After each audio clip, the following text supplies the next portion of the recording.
Rick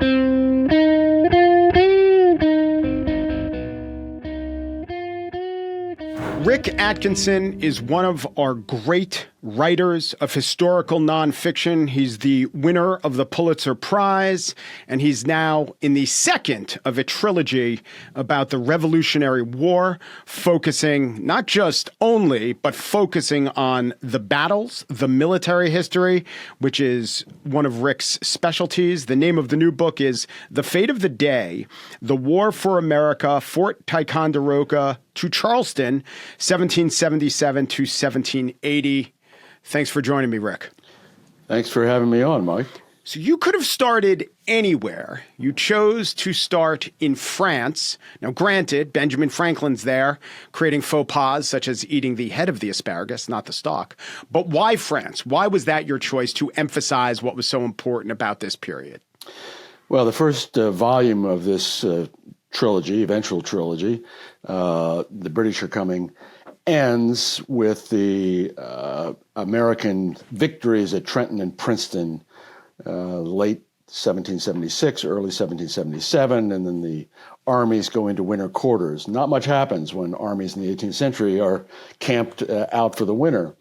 I open volume 2, The Fate of the Day, in Versailles, with Louis XVI, the absolute Catholic monarch of France, and his spendthrift queen, Marie Antoinette, known as Madame Deficit around the French court, because that's what the game is for the Americans at this point. Without French help, without assistance beyond the clandestine help that they're already giving by smuggling in weapons and gunpowder and so on, but with real assistance in the form of an army and a navy, the American cause is pretty dim. And so I think it's important to understand where the French are at this point, why Louis is hesitant, what it's going to take to persuade him to throw in with Protestant wannabe Republicans who are bent on overthrowing their lawful monarch. It's a heavy lift diplomatically. So, and Versailles is fun to write about. I think it's fun to read about. It's extraordinary. And so right. we spend in a lot Valley of time. Forge, you're not going to have plates of hair and and pheasant and hundreds of mirrored hallways. Yes, that's so true. So you said a lot there. We could do a whole interview just based on some of the Easter eggs you put in that question. But let's just take the idea that he was throwing in with Protestants, France, Roman Catholic country. How much was this a war of religion or religion by proxy? I would say not much. Religion complicates things in the 18th century, as it always does. It is difficult for the Americans initially to imagine themselves aligned with Catholic France. America is overwhelmingly Protestant. There are probably 15 to 18 denominations, but there's a long history of warring against the French. The French and their Indian allies have conducted raids into New England for a century. And there's a great antipathy toward Catholicism in America. So it not only is it a heavy lift to persuade the King of France diplomatically, it's a heavy lift to persuade Americans that this is in our best interest. So in that respect, there's a religious component to it.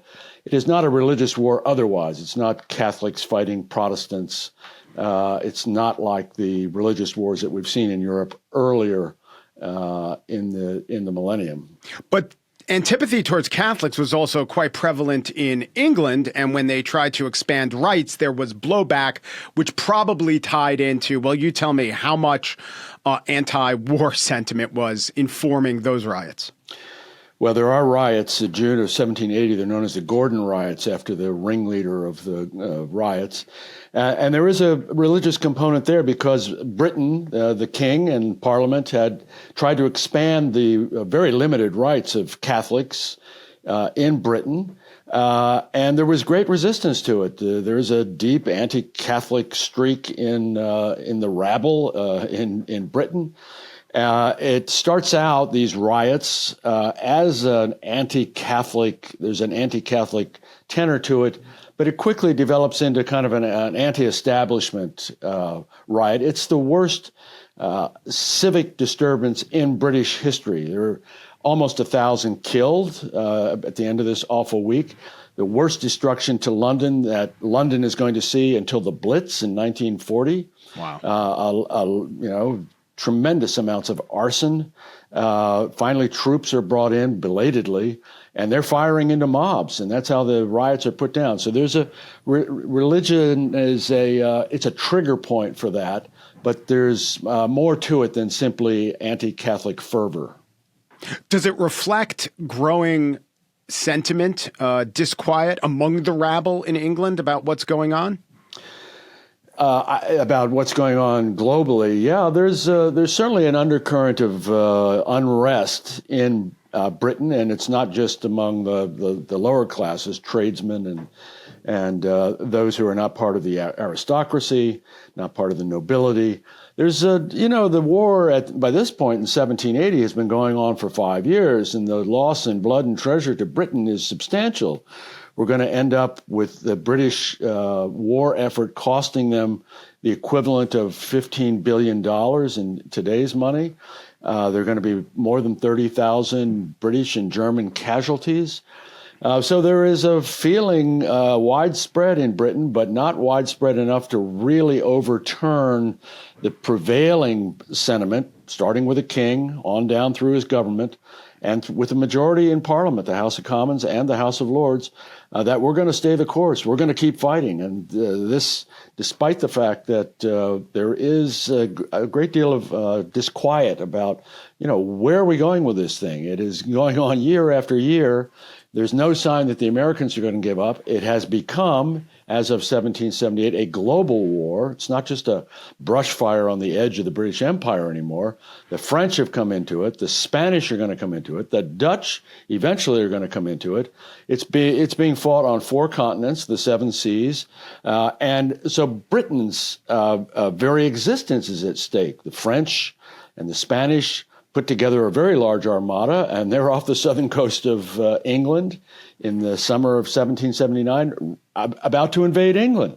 So, this thing has spun out of control in a way that understandably makes a lot of British citizens nervous.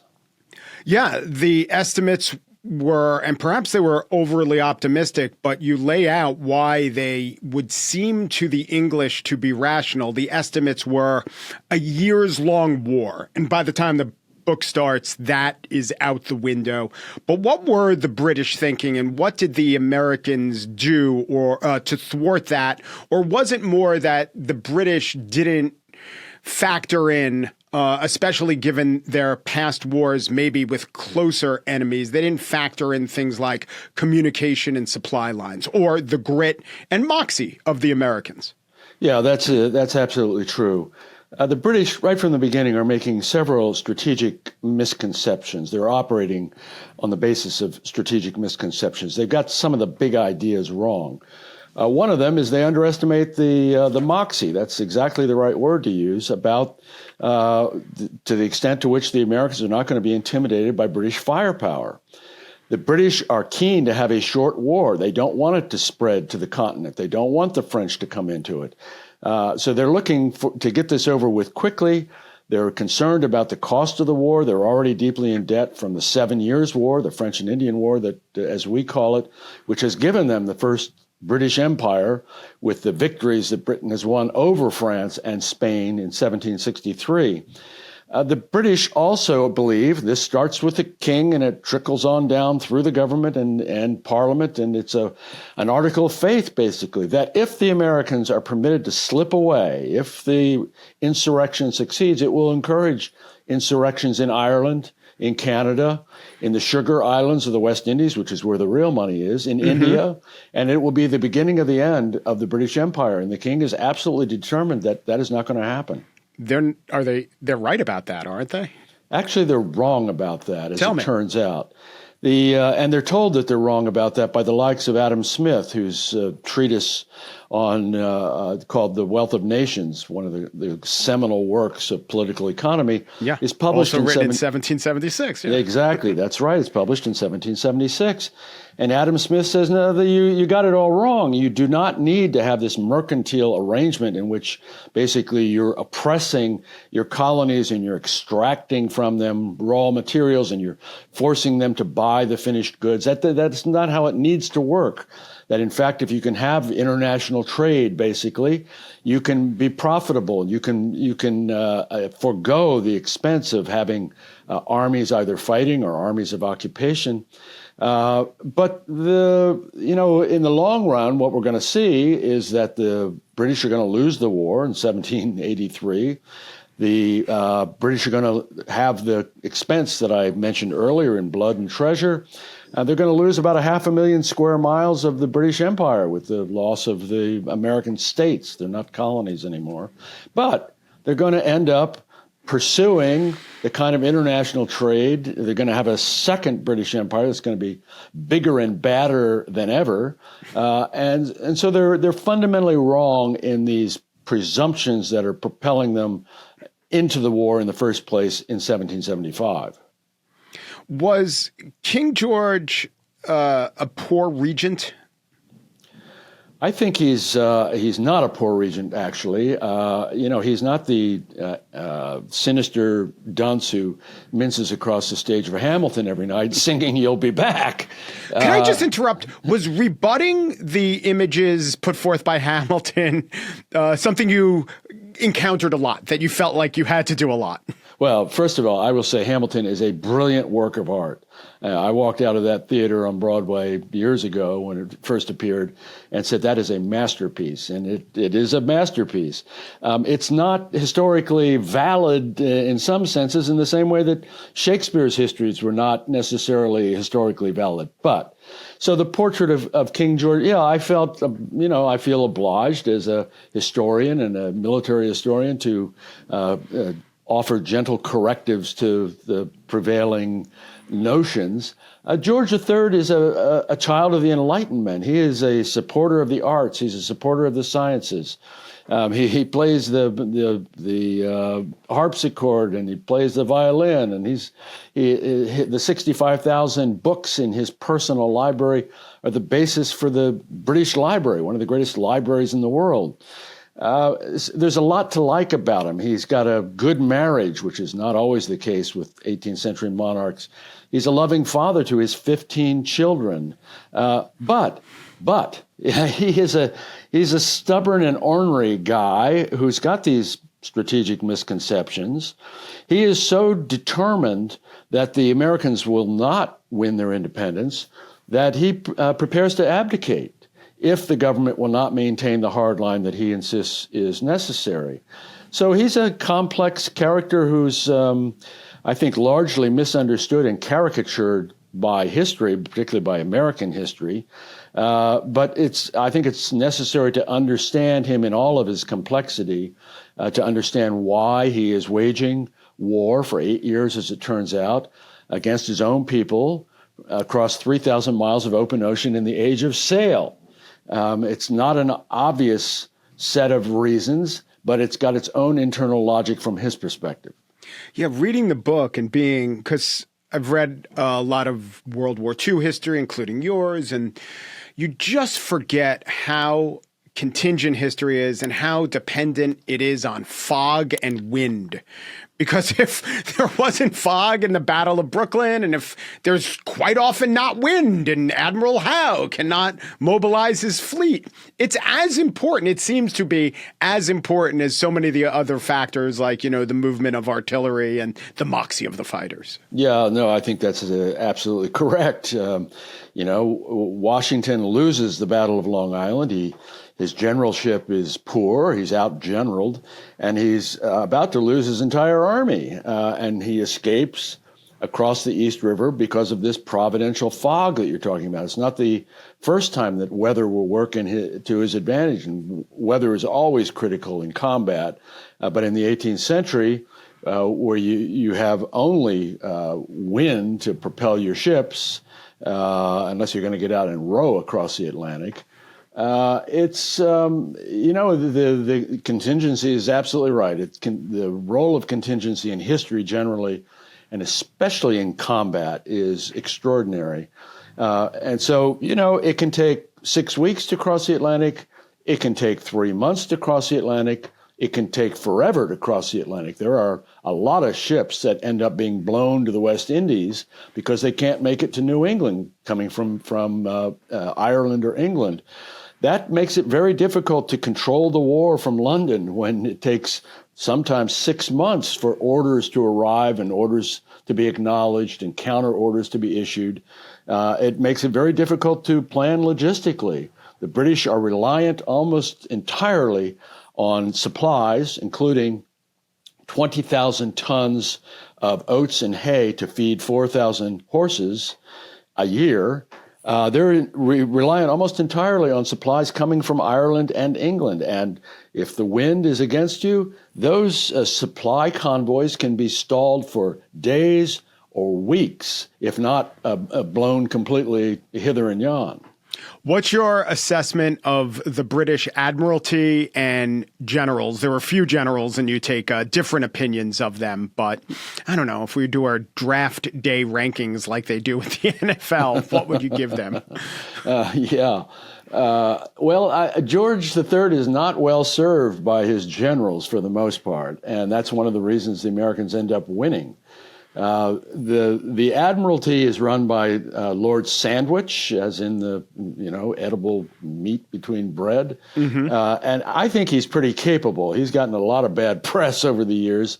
This is the third time he's been First Lord of the Admiralty. He's also been the Secretary of State. He's very, very experienced. He's got one great admiral working for him, and his name is Richard Howe. And Richard Howe is one of the finest fighting sea dogs in British naval history.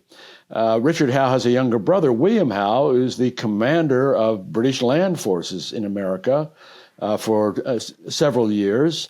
And although he is capable, he is the Peter Principle personified. He has been promoted beyond his level of competence. He doesn't really want to be there. His heart's not in it. The British High Command is constantly feuding with each other. Generals feuding with admirals, admirals feuding with admirals, everybody feuding with the Home Office, with Lord George Germain, who's the American secretary, kind of the Robert McNamara of this war.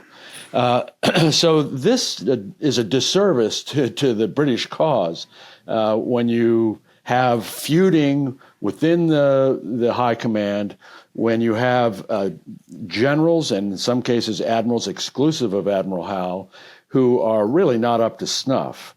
And it's a perpetual problem. You can kind of imagine George III as Abraham Lincoln looking for the right general in the American Civil War. The monarch is always looking for a better general to run his campaign in America. Right. So I want to ask you about Washington in a second, but the retinue of admirals and especially generals around him, there are some figures I hadn't heard of who really gained in my respect. Can you talk about them? Are you talking about American or British? Yeah, American generals, some names who, I don't know, they're not on a bill, but man, were they good generals. That's right. And part of it is that Washington has a fine eye for subordinate talent. That's a gift. He shares that with Dwight Eisenhower, whom I spent 15 years living with metaphorically, writing about World War II. They're kind of similar personality-wise. They have very even-keeled. That's Mike. They have real similarities, even though they're completely different in their origins and their background. But you're right. It's that's right. That's right. Humbletown in Kansas versus, is it right? Washington, by many accounts, the richest man in America. Not the richest man in America, but he's certainly wealthy in Virginia, and then he marries the richest widow in Virginia, Martha Dandridge Custis, in 1759, and then he's got real money. And of course, he inherits Mount Vernon, and he's, in the course of his lifetime at Mount Vernon, there are at least 578 slaves working there. So that's the origin of his wealth. That's the source of his wealth, and something to be remembered as we venerate him. So when he's looking around for guys who can do the job, he sees, for example, an overweight 25-year-old Boston bookseller named Henry Knox. who's got very little military experience. He's been with the militia in Boston between selling books. So he knows a bit about artillery, but somehow Washington discerns that this guy's going to be the father of American artillery. He's a gifted gunner. He's a fine leader.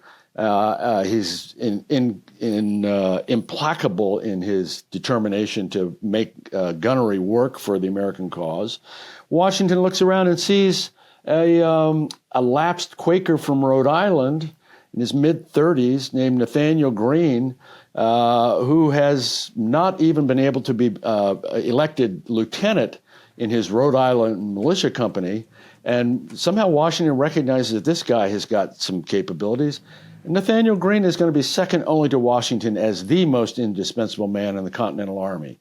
He is a gifted soldier. And he's good not only at commanding men in combat.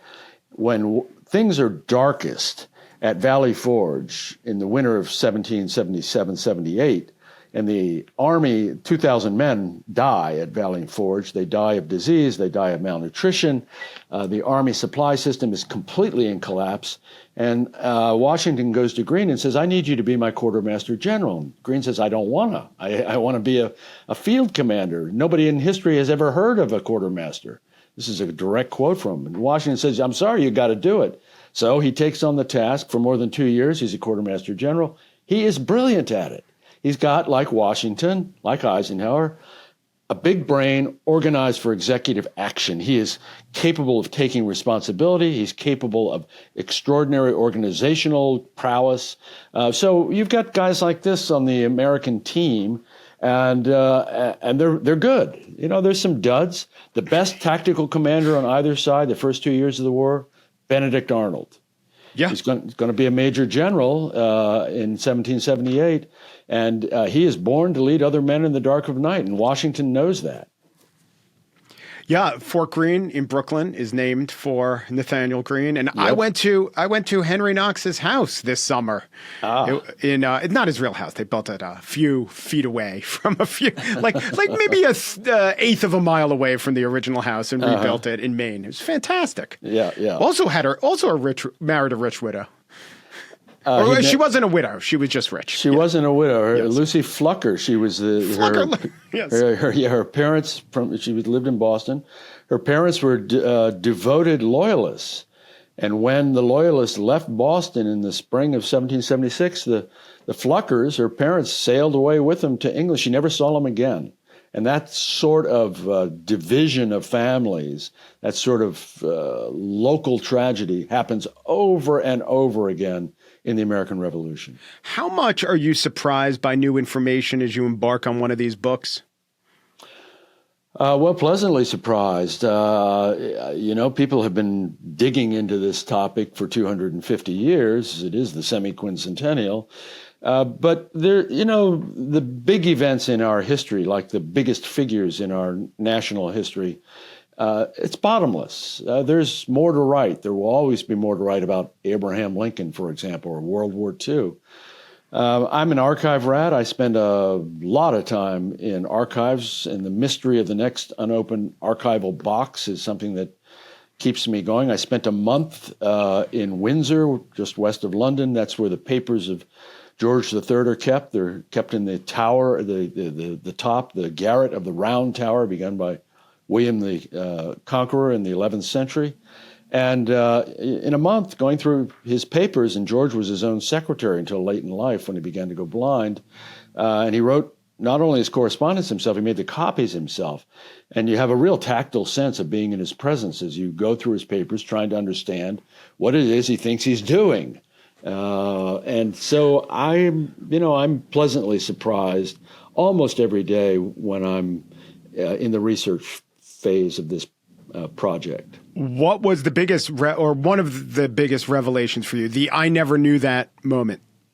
I would say that trying to understand what's going on the other side of the hill, meaning the enemy side, the British and German side, has been a continual surprise to me. I think I vaguely had some sense of what they were doing and the internecine bickering that was going on, and the issues involving British society and so on, but really getting into it and trying to peel away the mythologies of it was a constant revelation to me.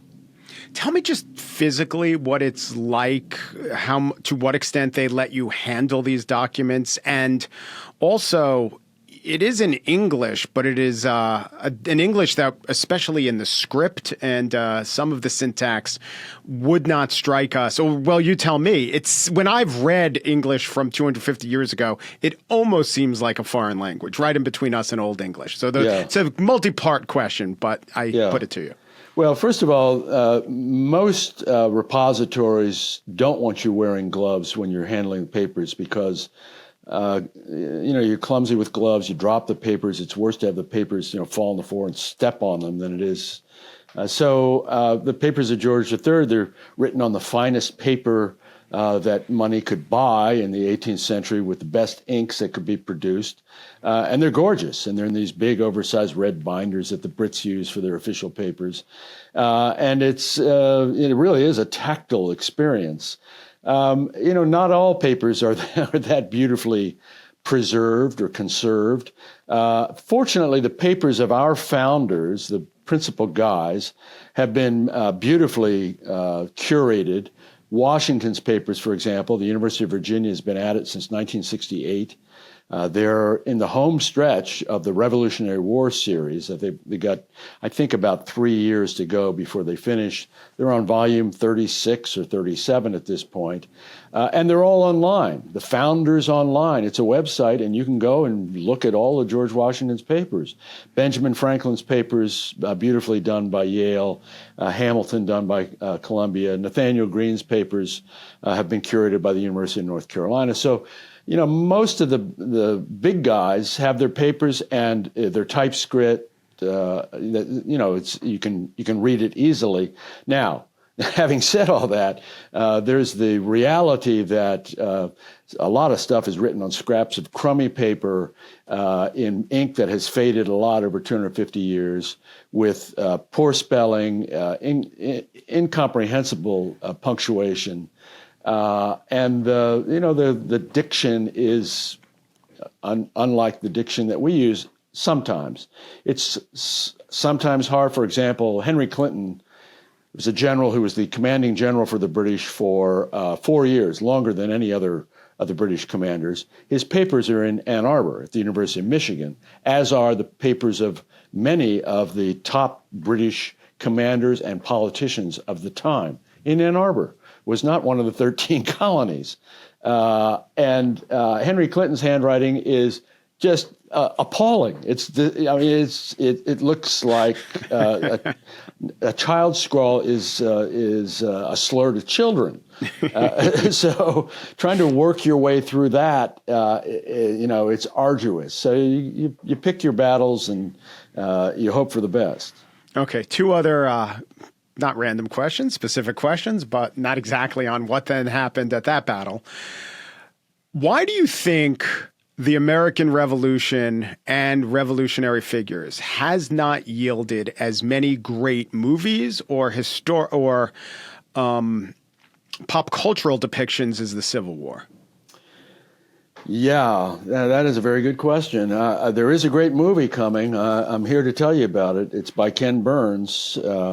He has produced. I've been involved with it for 3 years in a pretty substantial way. He has made a 12-hour, 6-part film, a documentary that will air on PBS starting in mid-November. I've seen the whole thing, and it is gorgeous, and it's historically right on point, and it's a remarkable thing, and I think people will find it to be both amazing and enjoyable. I think part of it, Mike, is that the Civil War has an internecine quality to it. It is tragic right from the get-go. It's brother against brother. Mm-hmm. Now, the first Civil War is the American Revolution. It is brother against brother in a pretty big way, and it's just as nasty in some cases as the Civil War is. But I think the remoteness of the Revolution kind of militates against feeling the emotional connection to it that we still do with the Civil War. I think people think about it, it's got a kind of sepia tint to it. The blood has been drained from it. It's like an old lithograph. It's not that way. It is as nasty as war can possibly be, not only on the battlefield, but in the hospitals, and the disease kills many more than bullets do. So I think that the fact that the founders, Washington in particular, have been embalmed in veneration also works against it. We have trouble, I think, recognizing that they all have feet of clay. Washington is not a very good tactical general. He's got all those slaves that you cannot square that circle morally. But I think that in general, over time, we've built up this encrusted mythification of the revolution that works against it in popular culture, works against it in trying to tease out, the great film on the American Revolution. Maybe it'll come someday, but you're right. There is a big difference. Last question. Middle parts of trilogies are notoriously difficult because they thwart the classic narrative structure, and there's not even a beginning or an end to latch onto. How did you strategize that? Did you talk to any other historians, writers of trilogies? Did you call up Hilary Mantel and ask her how she did it? What was and you've done others, so what is your strategy about dealing with the middle parts of a broad sweeping trilogy? Yeah, that's a great question too. I wish I could call Hilary Mantel, because I sure do admire that. Unfortunately, she's gone now. Oh, right. Well, I revere Bruce Catton. He wrote 2 trilogies. Shelby Foote wrote 3,000 pages in his trilogy on the Civil War. I go back and reread Foote's 80 pages on Gettysburg sometimes just for inspiration. I did write another trilogy, so this is not my first rodeo. I wrote a trilogy on the American role in the liberation of Europe in World War II. So I've got some, real experience in dealing with exactly what you're talking about. There's not a beginning and an end in the way that, most books have a beginning and an end. But there are beginnings, and there are endings, and there are pauses. And so I have found my way in this one to begin the second book with a new beginning. We start in France. We're in Europe a lot in this book, as well as on American battlefields. And I end it with, I kind of leave you hanging a bit. The last scene is Charleston, where the American army there, 5,000 soldiers, are trapped, besieged, and annihilated. That entire army is destroyed. It's looking really bad for the home team at that point.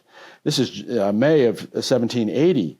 It's well along into the war. So, I'm hoping that the reader will stick with me and come back knowing that, we've got more to fight and that it's going to end well. I think most people know that, we're going to get to Yorktown somehow and almost miraculously going to end up victorious and come out of this an independent nation. Rick Atkinson is now in the midst of his Revolution trilogy. I think in the beginning I said he won the Pulitzer Prize. He won 2 Pulitzer Prizes, one for reporting, one for history. The new book is The Fate of the Day, The War for America, Fort Ticonderoga and Charleston, 1777 to 1780. Rick, thank you so much. Mike, pleasure being with you. Thanks for the conversation.